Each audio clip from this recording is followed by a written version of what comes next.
On va voir maintenant comment on peut faire pour étendre les poteaux qui sont courts ici. Donc je vais mettre ici donc bouton droit sélectionné. Et puis après pour faire arriver les poteaux qui sont courts là jusqu'à la limite ici, ce qu'on va faire, on va cliquer sur le bouton, toujours bouton édition. Et puis cette fois-ci, on va cliquer sur prolongement. Vous avez ici le petit bouton qui est le prolongement. Si je clique là-dessus, vous allez avoir un menu qui va s'ouvrir, qui concerne le prolongement, et que vous avez ici en haut la sélection des objets définissant le prolongement. Ça veut dire c'est l'objet ou bien la frontière jusqu'à laquelle j'ai besoin de prolonger mes éléments. Ce ne sont pas mes éléments, d'accord? C'est la frontière. Ça veut dire que si je viens me mettre ici, donc je vais juste tourner un peu, moi je veux faire prolonger ces poteaux-là jusqu'à la frontière des poutres ici qui sont en mauve. Donc ma frontière, c'est une des poutres qui sont là. Je peux sélectionner n'importe quelle frontière. L'important c'est de dire à robot que ma frontière là, c'est la frontière jusqu'à laquelle j'ai besoin de faire prolonger mes poteaux qui sont là. Donc évidemment, rappelez-vous que lorsque vous avez plusieurs champs, dans n'importe quelle fenêtre qui s'ouvre sur robot, mais pour activer un champ, il faudra mettre le curseur à l'intérieur et ça va devenir en vert. Donc c'est la preuve que c'est maintenant actif et que vous pouvez faire l'action concernant le champ qui est actif. Donc là, je vais sélectionner les objets définissant le prolongement. Dans ce cas-là, c'est cette barre qui est là. Je l'ai sélectionnée. Et puis après, je viens au niveau des objets à prolonger. Donc, ce sont en fait les barres qui sont là, ou bien les poteaux qui sont là. Je mets le curseur. Et puis après, je clique sur la partie inférieure du poteau. Voilà. Ici aussi. Ici aussi. Ici aussi. Voilà. Maintenant, je recommence. Je reviens ici. J'efface. Cette fois-ci, je vais prolonger ces poteaux-là. Et donc, la frontière, elle est une des barres qui sont de ce côté-là. Je vais cliquer sur une des barres. Je l'ai sélectionnée. Je reviens ici. Je clique sur vers la partie inférieure du poteau. Ici aussi. Je tourne un peu pour pouvoir un peu regarder mes poteaux. Et voilà en fait mes poteaux qui ont été prolongés dans le premier étage. Et pareil, on répète. Cette fois-ci, je reviens en haut. J'efface. Je sélectionne cette frontière-là. Je reviens ici et je clique sur mes poteaux concernés, l'un après l'autre. Voilà. Je reviens ici. C'est là, je suis en train de le faire lentement pour vous montrer, mais ne vous en faites pas, c'est rapide. C'est pas que ça prend du temps. Il faudra juste sélectionner l'endroit où je veux prolonger et puis après, je peux tourner mon modèle et prolonger mes éléments concernés. Je remets ici mon curseur, je sélectionne ma barre et puis là, je sélectionne les poteaux qui sont concernés. Là, je remets ici mon curseur, je sélectionne mes barres et puis je remets ici, donc je sélectionne mes poteaux qui sont concernés. Voilà en fait mes poteaux qui ont été prolongés en utilisant l'option prolongement d'après le menu édition ici. C'est assez simple, juste garder en tête que il faudra uniquement en premier sélectionner la frontière, ça veut dire où est-ce que je veux que mon prolongement arrive, et puis après je sélectionne mon objet à prolonger. Donc voilà. Si maintenant on regarde un peu l'option du changement de l'angle. Donc si je clique sur le bouton angle gamma ici, vous allez avoir des repères qui vont apparaître sur nos éléments. Et puis je vais mettre ça de côté. Je vais venir enlever l'option d'avoir le croquis déprofilé. Si je fais un petit zoom, vous regardez un peu que vous avez les repères donc en couleur bleu, rouge et vert. Et que vous voyez bien que toujours vous avez l'axe bleu qui est orienté selon l'axe de la barre. Ça veut dire c'est l'axe X qui est toujours orienté selon l'axe de la barre. Et puis l'axe en rouge et l'axe en vert, ce sont les axes qui représentent un peu les inerties, des inerties d'axe fort, d'axe faible, de chaque élément qui constitue la structure. Donc si je vous rappelle un peu concernant les inerties, un petit rappel. Si je vous donne une section comme ça, une section rectangulaire, et que cette section-là a deux axes, un axe en rouge et un axe en bleu, je vais nommer celui-là l'axe YY et l'autre l'axe ZZ. Donc, c'est toujours l'axe bleu qui est l'axe de forte inertie et l'axe rouge, c'est l'axe de faible inertie. Ça veut dire que l'inertie autour de l'axe Y en bleu, c'est le, donc si je viens dessiner ici le B, ça c'est mon B, et ça c'est mon H. Donc c'est, attendez, ça c'est le H, donc c'est autour de l'axe bleu, c'est le BH3 sur 12. Alors que autour de l'axe Z, qui est l'axe de faible inertie, c'est en fait le H B3 sur 12. Donc vous voyez un peu la différence. Donc, il faudra toujours bien repérer l'axe de forte inertie et l'axe de faible inertie.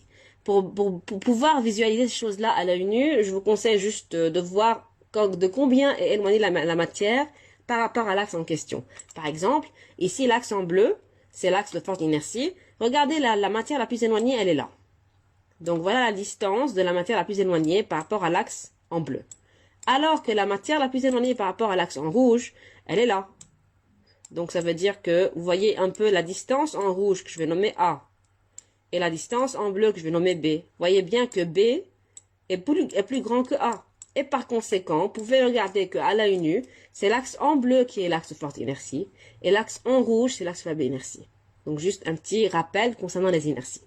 Et donc si je reviens à notre modèle, on a en fait pour chaque élément, vous avez en fait l'axe X qui est toujours l'axe selon l'orientation de la barre. Il est commun. Vous voyez toujours, donc là par exemple, si je regarde l'élément qui est celui-là, qui est horizontal, vous voyez l'axe X, comment il est orienté selon l'axe de la barre. Et puis les deux autres, l'axe en rouge et l'axe en vert, sont les axes Y et Z. Ça va être un axe qui concerne l'inertie donc la forte inertie, et un autre axe qui concerne la faible inertie, ou bien l'axe mineur et l'axe majeur. Maintenant, si j'ai besoin de changer l'orientation d'un profilé, comment on fait?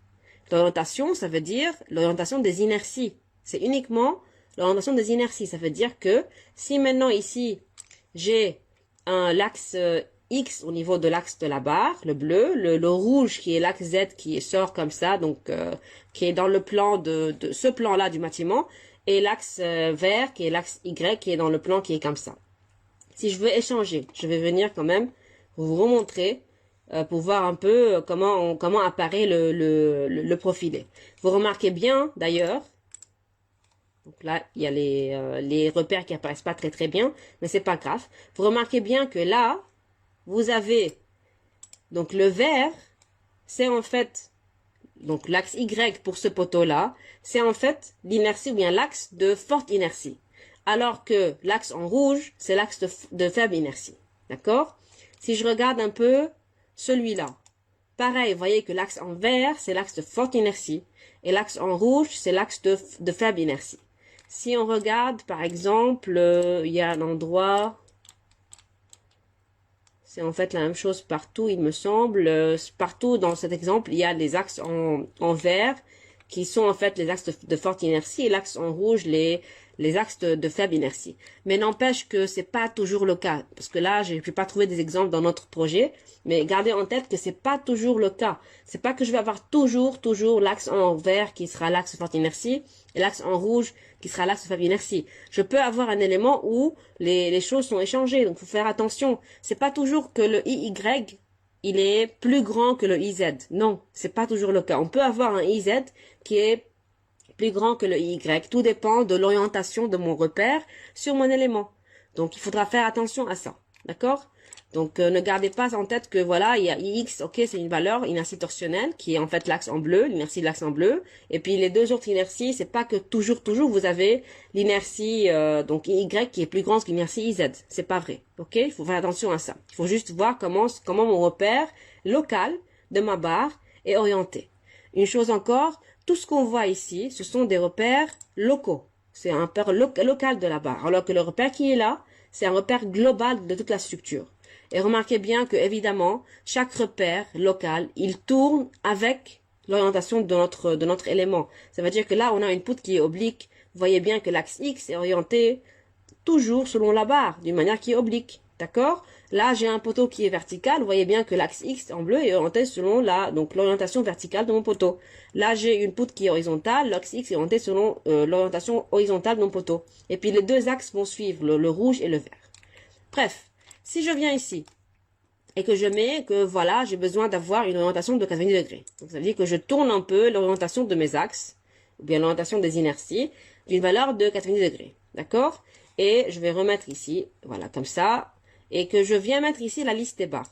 Si je viens par exemple appliquer ceci à cette barre, je vais cliquer sur appliquer. Vous voyez comment elle a tourné. Vous voyez que maintenant, l'axe en rouge, il est devenu quoi? Donc c'était en fait l'axe en vert, c'est l'axe de forte inertie, et l'axe en rouge, c'est l'axe de faible inertie. Là, si je regarde ici, donc vous voyez ici, je tourne un peu. Donc l'axe en vert, c'est l'axe de forte inertie, et l'axe en rouge, c'est l'axe de faible inertie. Donc vous voyez, ça dépend de l'orientation. Si je viens encore, donc recliquer ici, et je clique sur cet élément, je vais cliquer sur appliquer, vous voyez que l'axe a changé aussi. Si je reclique encore une fois, ici, appliquer, pareil. Je peux venir sélectionner plusieurs barres, voilà, en cliquant sur le bouton Shift. Et cette manière-là, si je clique sur appliquer, il y a tout qui va tourner. D'accord? Donc, voilà en fait comment on peut changer l'orientation de notre angle alpha. Et d'ailleurs, ce changement de l'angle, il va apparaître automatiquement où? Au niveau du tableau des barres. Vous voyez bien que là, il y a des angles gamma qui ont été affectés, donc à 20 degrés, pour les barres que je suis venu changer dans notre modèle. Donc voilà comment on peut faire pour changer l'orientation. Ça veut dire comment on peut faire pour changer l'orientation des inerties de notre poteau. D'accord? Donc vous devez aller cliquer sur le bouton qui est là. Et on a vu comment on peut prolonger. Pour prolonger, vous devez aller cliquer sur toujours le menu édition et vous choisissez l'option prolongement. Donc voilà pour cette leçon. Passons maintenant à un autre layout. Donc là on était dans le layout des barres. On avait déjà vu le layout des nœuds. Et maintenant on va passer au layout des caractéristiques. Avant de faire ça, juste une petite chose, si vous cliquez sur le bouton droit de la souris et que vous choisissez redessiner, donc robot, ce qu'il va faire, il va redessiner, si vous voulez, il va redessiner le modèle entier de sorte à avoir les choses un petit peu d'une manière équilibrée en termes de forme.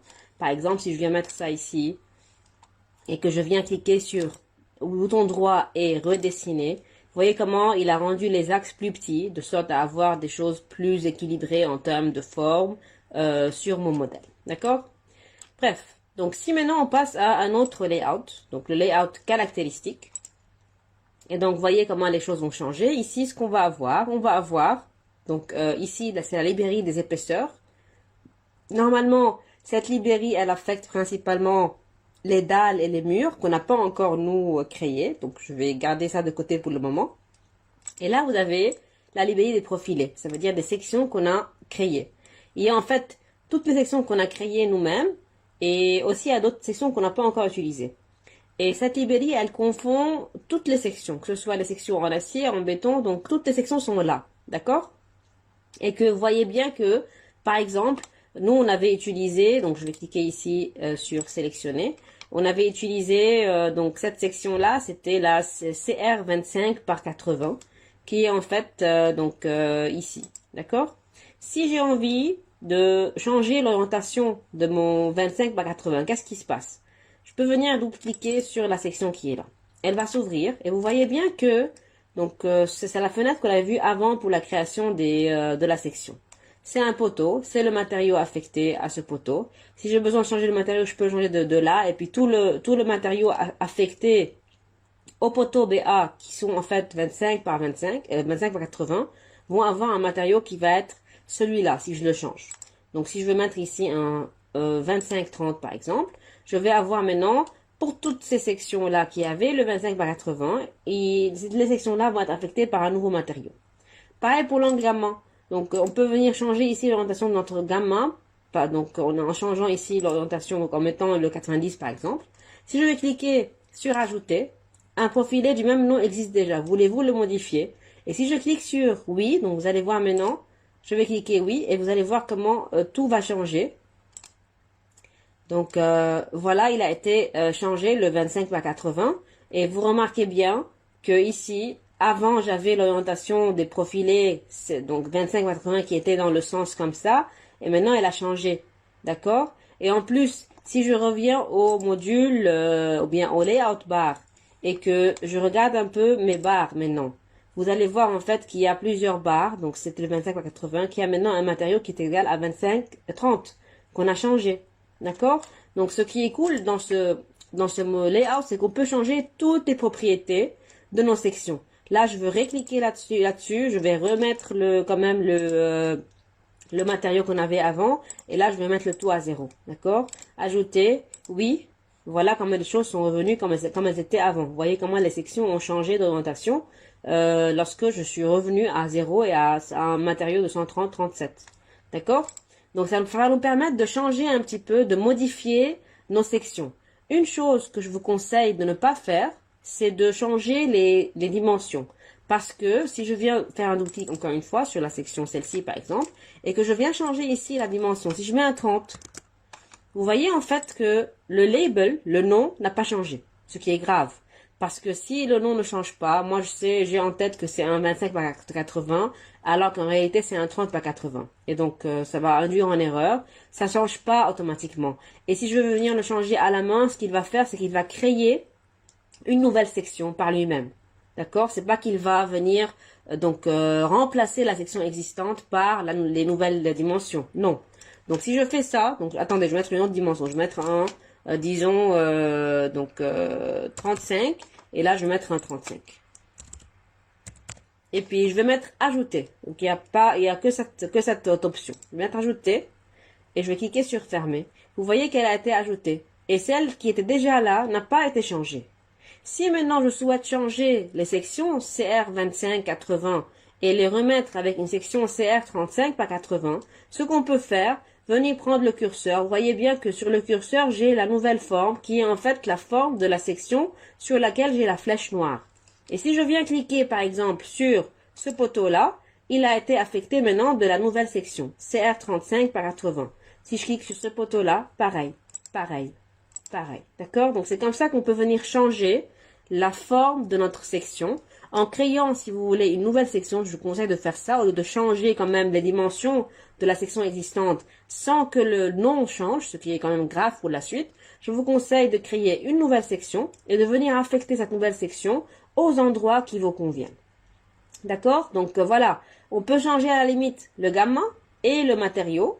Donc au niveau de la section, ça va être affecté directement à toutes les sections que vous avez dans votre modèle.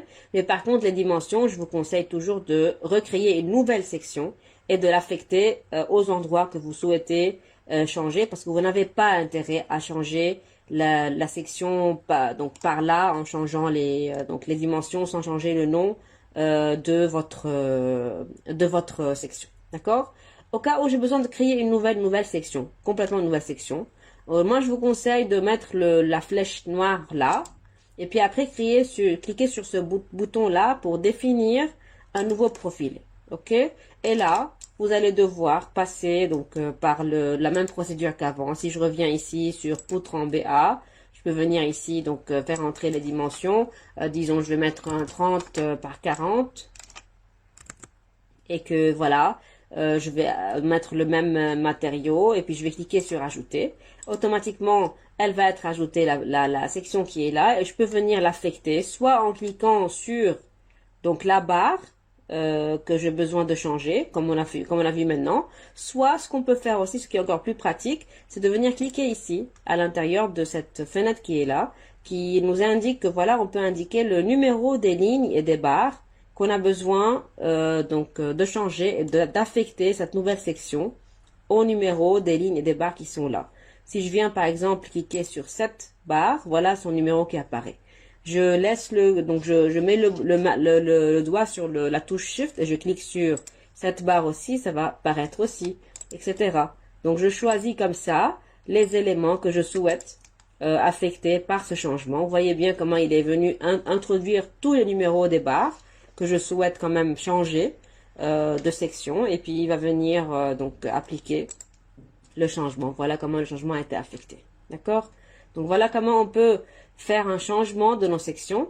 On peut créer une nouvelle section. On peut changer le gamma et le matériau de cette librairie de profilés qui contient en fait tous les profilés. D'accord? Donc vous voyez, il y a deux méthodes pour créer des barres.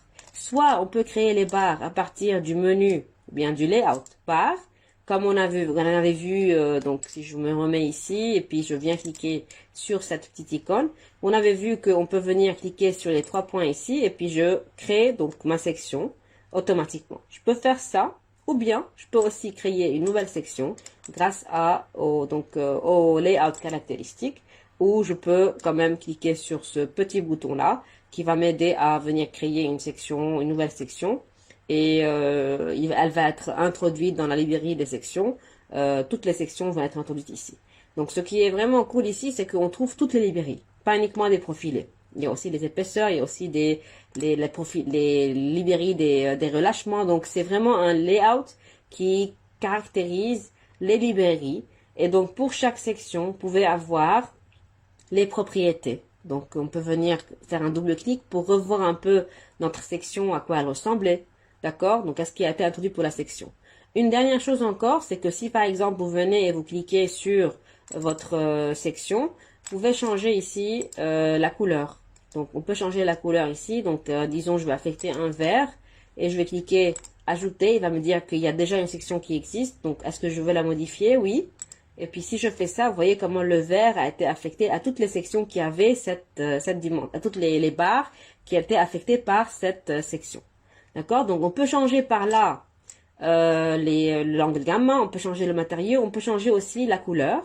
Ça va être affecté automatiquement à toutes les barres de mon modèle. Mais par contre, je ne vous conseille pas de changer les dimensions parce que les dimensions impliquent aussi donc l'obligation de changer le nom de votre section. Et si vous le faites, il ne va pas être affecté aux sections déjà existantes. Et si vous ne le faites pas, ça veut dire que si vous gardez le même nom, mais avec des dimensions qui sont séparées, qui sont pas séparées, différentes, alors ça va induire en erreur donc l'utilisateur du logiciel, celui qui est en train de revoir votre modèle, parce qu'il va croire en fait que, par exemple, la section c'était un 25 par 80, alors qu'en réalité vous l'avez changé, vous avez mis un 30 par 80.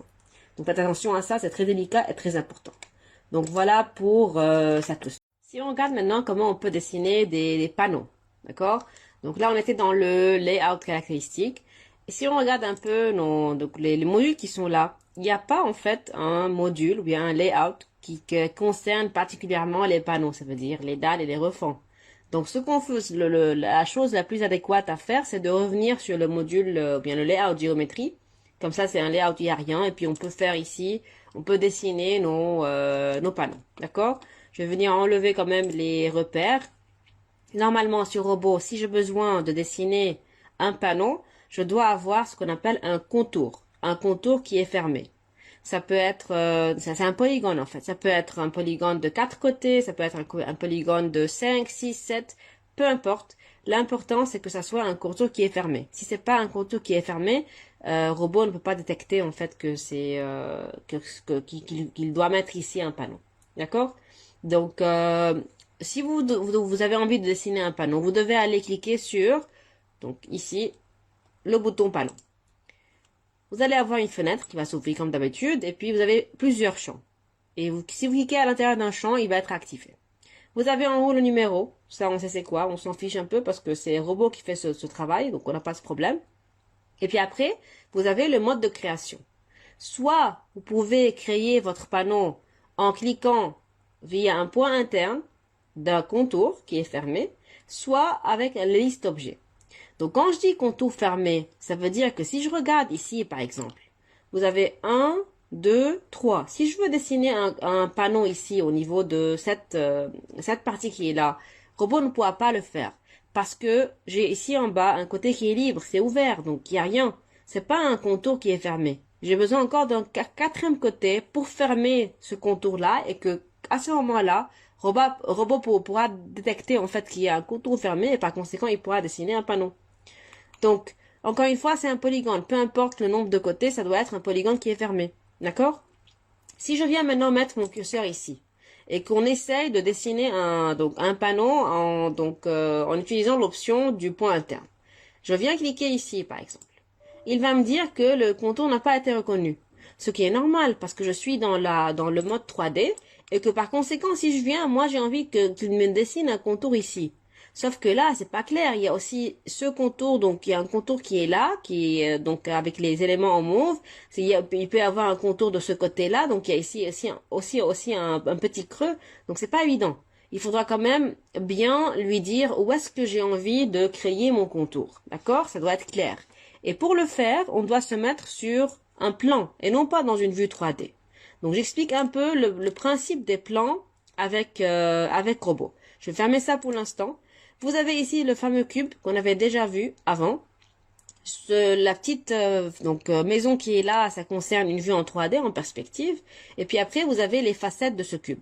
Chaque facette concerne une vue en plan. D'accord? Si je clique sur avant, il va me mettre au niveau du plan XZ, mais je ne suis pas dans un plan, je suis dans une vue, si vous voulez, XZ. Ça veut dire que si je viens sélectionner, par exemple, les poteaux qui sont là, c'est pas qu'il va me sélectionner uniquement les poteaux qui appartiennent au plan Y qui est égal à 0. Non, il va sélectionner tous les poteaux. C'est comme si je suis en train de me mettre debout de ce côté-là du bâtiment et je regarde un peu en profondeur. Je vois tout le bâtiment. C'est pas que je suis dans un seul plan. Ce qui est très dangereux, il faut faire attention à ça parce que si vous faites des manipulations en se mettant dans une vue pareille, c'est une vue qui est affectée au modèle et non pas un plan caractéristique. Et la preuve, si vous venez tourner votre profilé, vous allez voir que tous les poteaux ont été sélectionnés. Alors que moi, j'avais envie, par exemple, de sélectionner uniquement les poteaux du plan pour Y égale à 0. D'accord? Donc, faites attention à ça. Pour se mettre dans le plan, 0, donc pour Y égale à 0, ce que je vais faire, moi, je vais cliquer à l'extérieur, je vais cliquer sur, faire un double clic sur avant.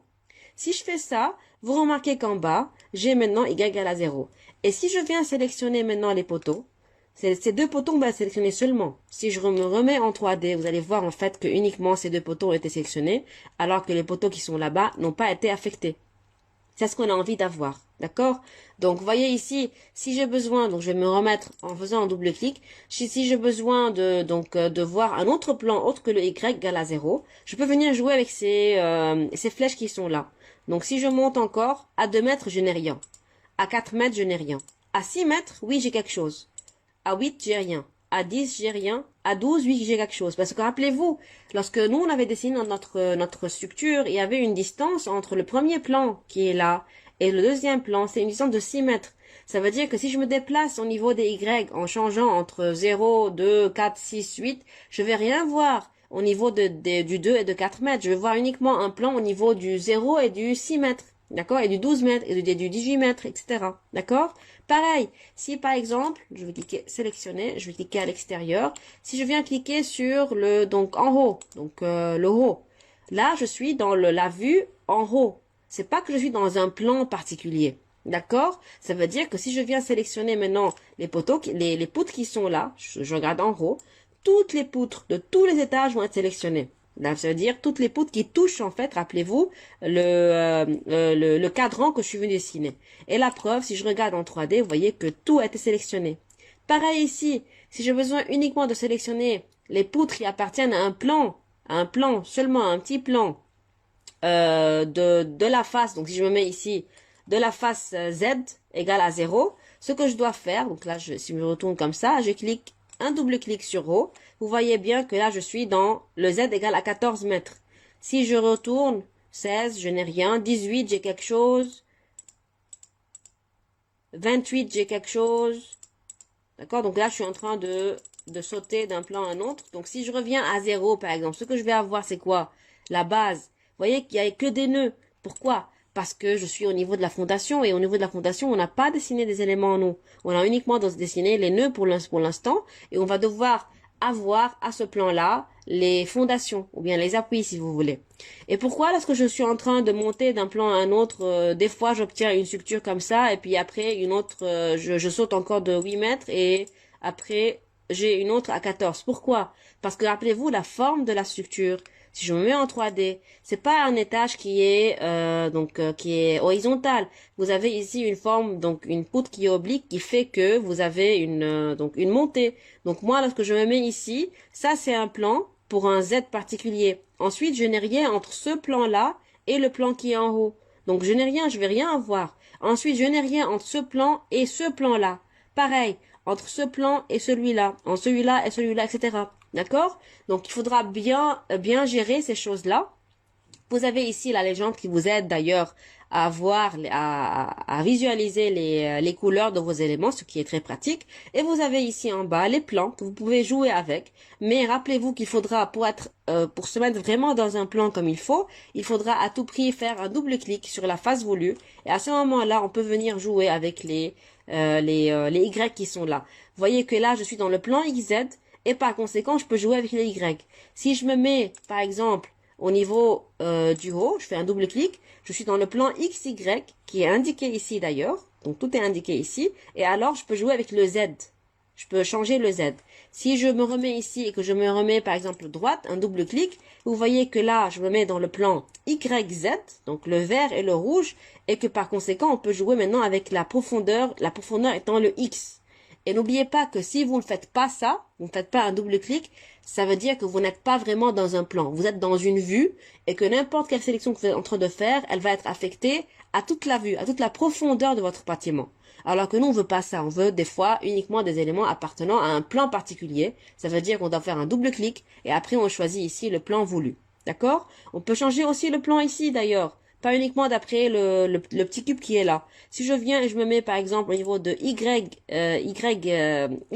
voilà la vue qui va changer. Si je me remets au niveau de XZ, voilà la vue qui va changer. Donc là, je n'ai rien. Je peux venir changer ici pour voir en fait le plan voulu. Et d'ailleurs, vous avez aussi l'option de 3D ici. On me remet au niveau de là, c'est l'équivalent de cliquer sur la petite maison qui est là. Et pareil, je peux venir cliquer sur YZ 3D, XY 3D. Donc, vous voyez le plan qui apparaît, c'est un plan qui apparaît. Et puis là, c'est le XZ 3D pour que je puisse voir un peu à quoi ressemblent les plans, pour que je puisse visualiser à quoi ressemblent mes plans lorsque je change d'un plan à un autre dans mon repère 3D. Donc moi, je vous conseille de ne pas trop jouer avec ça ici. Jouez, si vous voulez, avec ceux qui sont en bas. Mais particulièrement, pour bien visualiser la chose, je trouve que le cube, c'est la façon la plus pratique. Parce que vous pouvez quand même cliquer ici sur la maison, après cliquer sur avant, et puis revenir ici pour voir un peu où est-ce que vous êtes dans votre bâtiment. Parce que le bâtiment, il va tourner avec vous lorsque vous choisissez une façade. Et puis après, vous devez faire un double clic pour choisir en fait un plan. Et vous pouvez venir changer ici le plan que vous choisissez pour faire votre sélection, de sorte à avoir une sélection affectée uniquement sur le plan et non pas dans la profondeur entière du bâtiment. Donc voilà pour cette petite leçon. J'ai voulu à tout prix vous faire bien comprendre cette option-là parce qu'il y a beaucoup d'utilisateurs qui n'arrivent pas à gérer ces choses-là et que par conséquent ils tombent dans des erreurs qui sont très très graves et que par la suite, lors du calcul élément fini, ils ont beaucoup de problèmes et ils n'arrivent plus à gérer, à trouver la résolution de ces problèmes. Voilà. Donc, on avait vu dans la leçon précédente un peu comment manipuler notre cube qui est là pour changer de vue. Et on a vu un peu donc les layouts. On avait travaillé un peu sur le layout caractéristique. On avait déjà vu d'ailleurs les layouts nœuds et barres. Une petite chose avant de passer au layout géométrie, comme on l'avait déjà dit concernant le dessin, la modélisation des panneaux.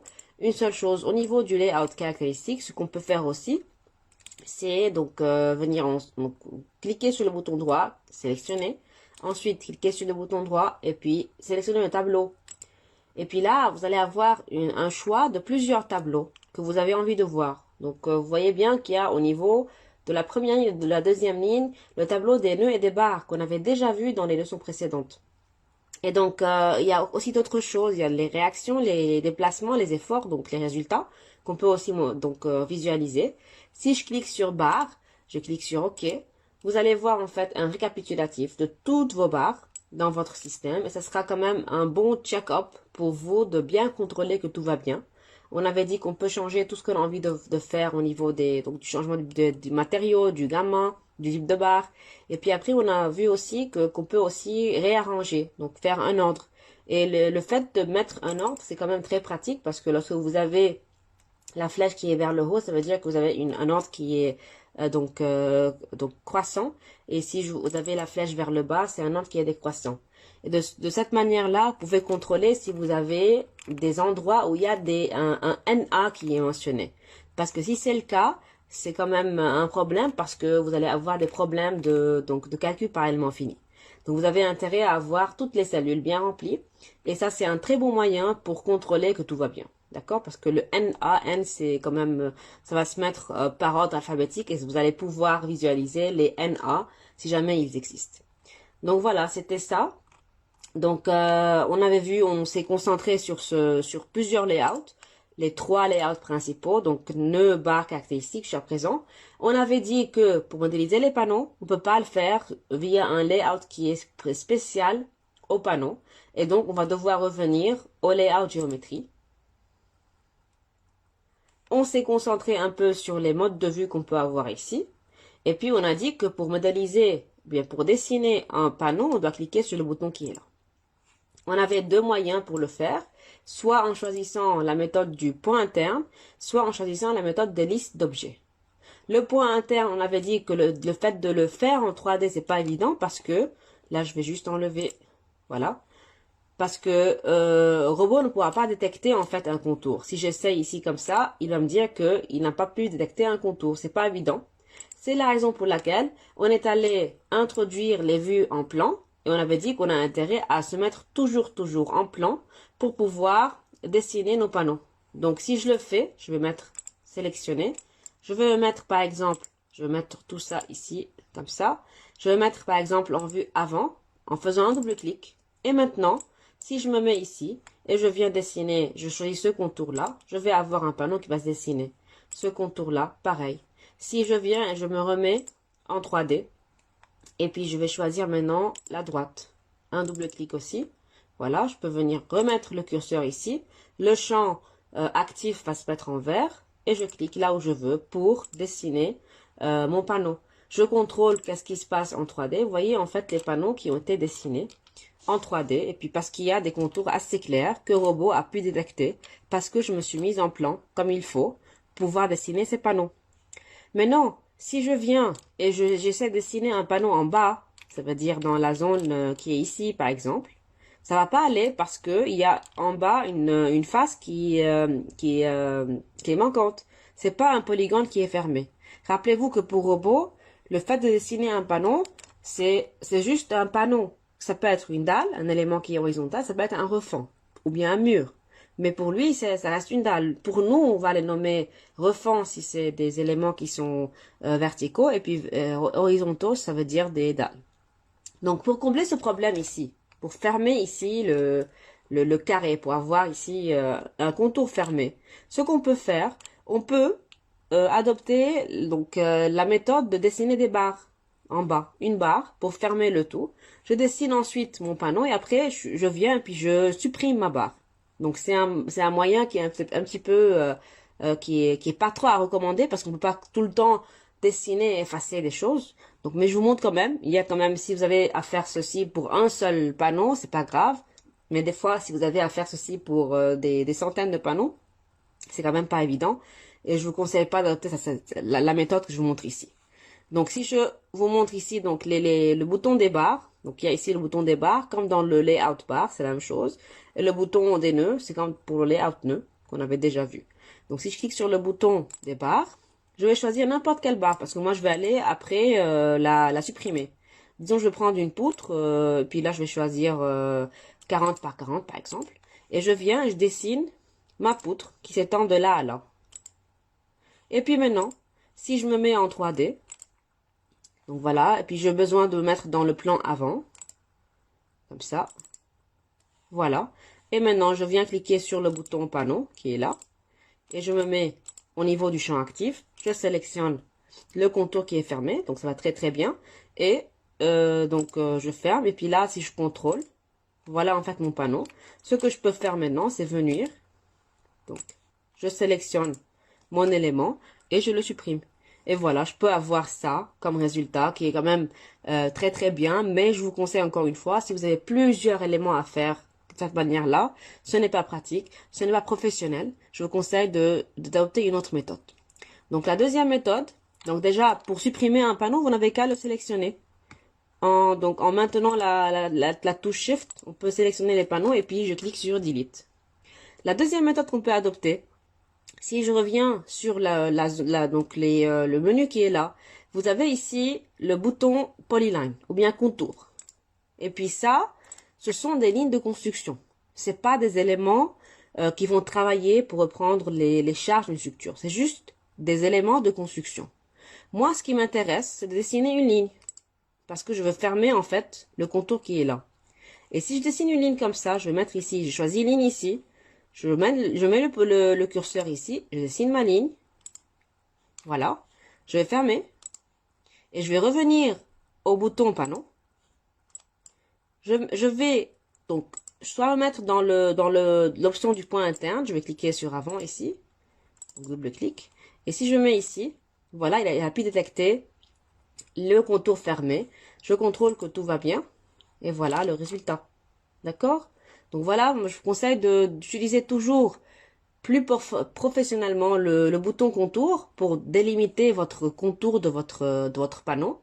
Et puis si vous êtes vraiment coincé, vous avez envie de faire ça de manière qui est très très rapide, vous pouvez aller créer des barres et ensuite les supprimer. C'est pas fou. D'accord? Donc là, si je viens et puis je sélectionne mon panneau, vous allez voir en fait que la ligne a disparu avec. Pourquoi? Parce que Robot sait tout de suite que cette ligne, c'est une ligne de construction. C'est pas une ligne qui travaille en termes de chargement et donc d'éléments porteurs. Donc il sait que c'était juste pour construire ou bien une ligne de dessin pour le panneau. Donc il l'efface avec le panneau. D'accord? Donc si maintenant je vais redessiner pour vous montrer la deuxième méthode pour dessiner des panneaux. Je vais redessiner la ligne. Donc, je vais cliquer sur ligne. Je vais me remettre ici. Voilà. Je vais fermer. Je vais revenir sur panneau. Et là, je vais choisir liste d'objets. Donc, c'est quoi la méthode de liste d'objets? C'est une méthode très très simple qui consiste à sélectionner les objets qui constituent le contour de mon panneau. Ça peut être 4, 5, 6, peu importe. L'important, c'est que ce soit une liste d'objets qui font un contour fermé. Donc, je viens ici, je sélectionne. Donc, cette poutre-là, je clique sur Shift, le poteau, la ligne et le poteau. Et je clique sur Ajouter. Et voilà le panneau qui a été ajouté. C'est aussi simple que ça. C'est pratique lorsqu'on a besoin de sélectionner des éléments lorsqu'on est en 3D, au lieu de se mettre en plan. D'accord? Si je viens, je sélectionne par exemple, je me remets ici et puis j'efface ça. Et je sélectionne ici 1, 2, 3 et 4 et que je clique ajouter, vous allez voir le panneau qui s'est donc formé. Pourtant, je suis en 3D, je suis pas dans un plan et que j'ai pu quand même dire à Robot quel est le plan qui m'intéresse. Je peux venir faire ça ici. Pourtant, vous voyez que si j'utilise ici la méthode du point interne, dans le contour qui est là, c'est impossible de pouvoir mettre le panneau dans ce plan qui est là. Mais par contre, avec la méthode des listes d'objets, je peux le faire. Donc, si j'efface ça et que je viens sélectionner ces 4 éléments, comme ça, et que je dis ajouter, voilà le panneau qui va se dessiner. D'accord? Donc voilà, c'est très pratique. Si vous vous trouvez obligé de faire les dessins dans la vue 3D, vous pouvez le faire en utilisant la méthode des listes d'objets. Ok? Donc rappelez-vous que pour effacer, on peut sélectionner les panneaux en cliquant sur la touche Shift. Voilà, je vais cliquer Delete. Et puis de l'autre côté, on avait déjà aussi dessiné des panneaux, donc je peux sélectionner les deux comme ça et cliquer sur la touche Shift. Maintenant, une chose. Si jamais j'ai besoin d'isoler, j'ai une structure qui est vraiment immense et j'ai besoin d'isoler quelques éléments pour pouvoir bien visualiser les choses. Ce qu'on peut faire dans ce cas-là, je peux venir me mettre au niveau donc de la perspective en premier parce que ça me remet un peu la vue d'ensemble.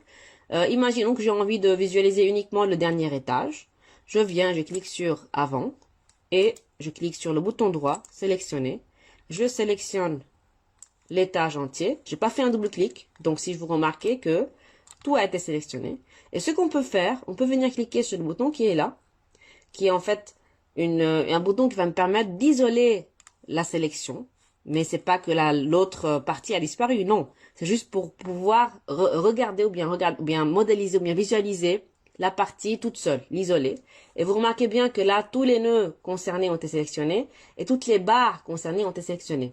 Donc, ce qu'on peut faire, je viens cliquer sur le bouton qui est là. Et puis là, vous allez voir que je vais avoir la structure qui est isolée. D'accord? Donc, si j'ai envie aussi de modéliser donc ce poteau-là avec celui-là, celui-là et celui-là, je viens, encore une fois, je reclique sur le bouton qui est là et que je vais avoir les 4 poteaux isolés. Si j'ai envie encore de visualiser seulement le poteau qui est là, par exemple, je le sélectionne et je viens et je reclique sur le bouton qui est là. Je vais avoir une fenêtre qui va s'ouvrir, qui est en fait la même chose, comme pour la fenêtre de la vue d'ensemble. J'ai toutes les propriétés ici, à droite, je fais ce que je veux. Je peux ajouter des choses qui vont être mises sur mon poteau. Et n'oubliez pas que si je fais ça, tout ce qui va être ajouté sur le poteau, il va aussi se remettre sur la vue principale. C'est pas que je travaille uniquement sur le poteau sans remettre le tout sur la vue principale. D'accord? Vous remarquez d'ailleurs que vous avez en bas les vues qui se sont ouvertes. Vous avez la vue principale qui avait toute la structure. Ensuite, vous avez la vue 1 qui était les tâches qu'on avait isolées tout seul. Vous avez la vue 2 et vous avez la vue 3. D'accord? Et puis vous avez d'ailleurs au niveau des vues 1, 2, 3, le bouton terminer qui apparaît ici, qui n'existe pas au niveau de la vue, parce qu'on ne peut pas venir quand même terminer la vue principale, donc c'est la vue où on vient quand même donc modéliser le tout, mais on peut enlever ou bien fermer les vues qui sont des vues de structures isolées qu'on a envie de juste de voir pour des fois, parce qu'on a des fois des endroits ou bien des poteaux, des poutres qui sont quand même critiques. On a besoin de bien visualiser pour bien leur appliquer un chargement ou bien un chargement thermique spécial. Donc voilà, c'est des fois important de regarder ou bien d'isoler quelques éléments tout seul pour qu'on puisse regarder leurs résultats, leur chargement, etc. Donc ce qu'on peut faire aussi, donc je peux venir cliquer sur terminer. Donc vous voyez que la vue elle a disparu ici, donc elle s'est fermée. Et là aussi, je peux venir cliquer sur terminer. Si on regarde uniquement maintenant, donc cette vue, donc qui est en fait la vue d'un étage qui est en haut. Ce que je peux faire, parce qu'on avait dit qu'on peut créer un contour, donc ce qui est quand même très très correct. Donc je vais cliquer à l'extérieur pour annuler la sélection. Je reviens ici, je me mets ici et je viens sélectionner les éléments qui sont là en cliquant sur le bouton Shift. Donc si je fais ça, voilà, c'est un contour, tout va bien. Et puis le robot n'a pas de problème à modéliser des panneaux qui sont obliques, il n'y a aucun problème. Donc si je clique sur OK, je vais avoir le panneau. Sauf que je ne vous conseille jamais de faire un panneau qui comporte plusieurs plans. Parce que robot, en termes d'éléments finis, ce qu'il va venir faire, il va venir modéliser ce panneau comme étant une ligne parabolique avec plusieurs courbures et non pas trois plans. Moi, j'ai besoin de modéliser, de dire à robot que ce sont trois plans différents. Un qui est horizontal, un qui est oblique, un qui est horizontal. Mais si je le dessine d'un seul coup, le robot va venir considérer que voilà, c'est un seul plan qui est des fois oblique, des fois non. Il va recalculer le truc entier en considérant que c'est quelque chose de mathématique, en considérant que c'est une parabole. Il pourra commencer par là et puis continuer et puis faire une courbure, donc parabolique, de sorte à avoir une sorte de S au niveau du panneau et non pas trois plans, ce qui va induire en erreur donc le dimensionnement. Donc je vous conseille dans ce cas-là de ne jamais modéliser un panneau où vous avez plusieurs plans dont certains sont inclinés.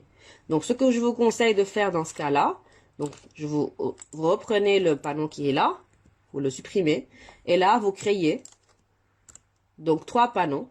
Un,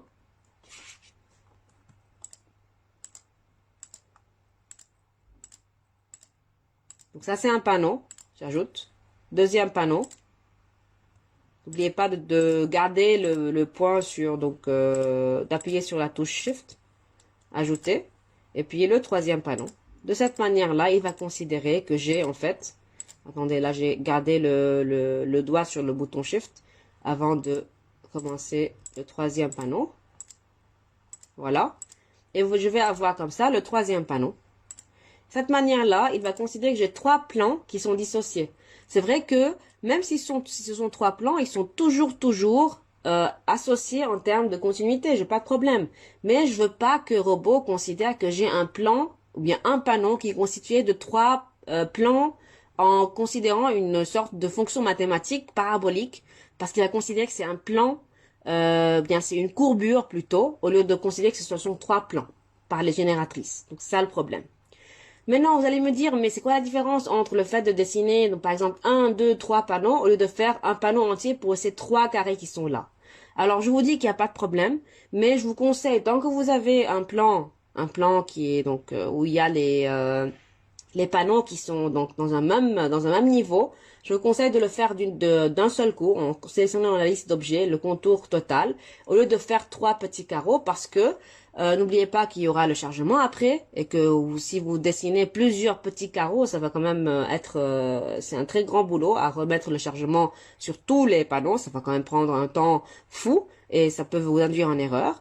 Et puis, vous pouvez faire ça, donc dessiner des carreaux chacun seul au niveau de 2 cas. Si vous avez, par exemple, au niveau de ce carreau-là et de ce carreau-là, une dalle pleine, vous modélisez une dalle avec le contour qui est là, et peut-être au niveau d'une autre région, vous avez une dalle nervurée. Donc dans ce cas-là, vous avez intérêt à dissocier les panneaux. D'accord? Vous avez intérêt à avoir des panneaux qui sont distincts. Si aussi vous avez des endroits où vous avez un panneau où il y a un chargement qui est beaucoup plus faible qu'un autre endroit, vous avez intérêt aussi à dissocier vos panneaux de sorte à avoir 2 contours différents. D'accord? Donc voilà, ce sont les 2 raisons derrière lesquelles vous pouvez venir modéliser ou bien dessiner des contours qui sont dissociés. Sinon, quand vous avez un plan qui est horizontal ou bien un plan qui est vertical horizontal, ou bien oblique, vous avez intérêt toujours à dessiner autant que possible le plus grand pourtour pour quand même économiser du temps par la suite. Et puis tant qu'il y a tout qui est donc contrôlé en termes de ligne moyenne, vous voyez bien que la dalle, elle vient au niveau de la ligne moyenne de la poutre, donc tout est bien connecté, donc on n'a aucun souci. Au niveau de l'élément, donc l'élément fini, il y a tout qui va s'associer par le maillage. Il y aura une continuité. La dalle attachée bien aux poutres et donc secondaire et principale, et les poutres attachées elles-mêmes aux poteaux. D'accord? Donc il y a pas aucun souci, même si vous dessinez un pourtour complet ou bien plusieurs petits pourtours, il y a aucun souci. Il y a tout qui va être attaché. Rappelez-vous que par élément fini, tout va être continu, sauf si moi je viens dire que je veux pas que ce soit continu. Ça veut dire que c'est moi qui viens mentionner et dire que je veux que là, il n'y a pas passage de moment, je veux qu'il y ait une rotule.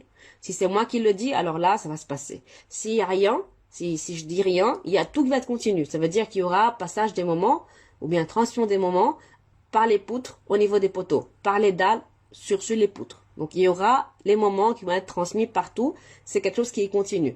Par exemple, ici, entre cette poutre et cette poutre, il y a une continuité. C'est pas qu'il y a un nœud ici qui est rotulé, non. Sauf si moi je le dis.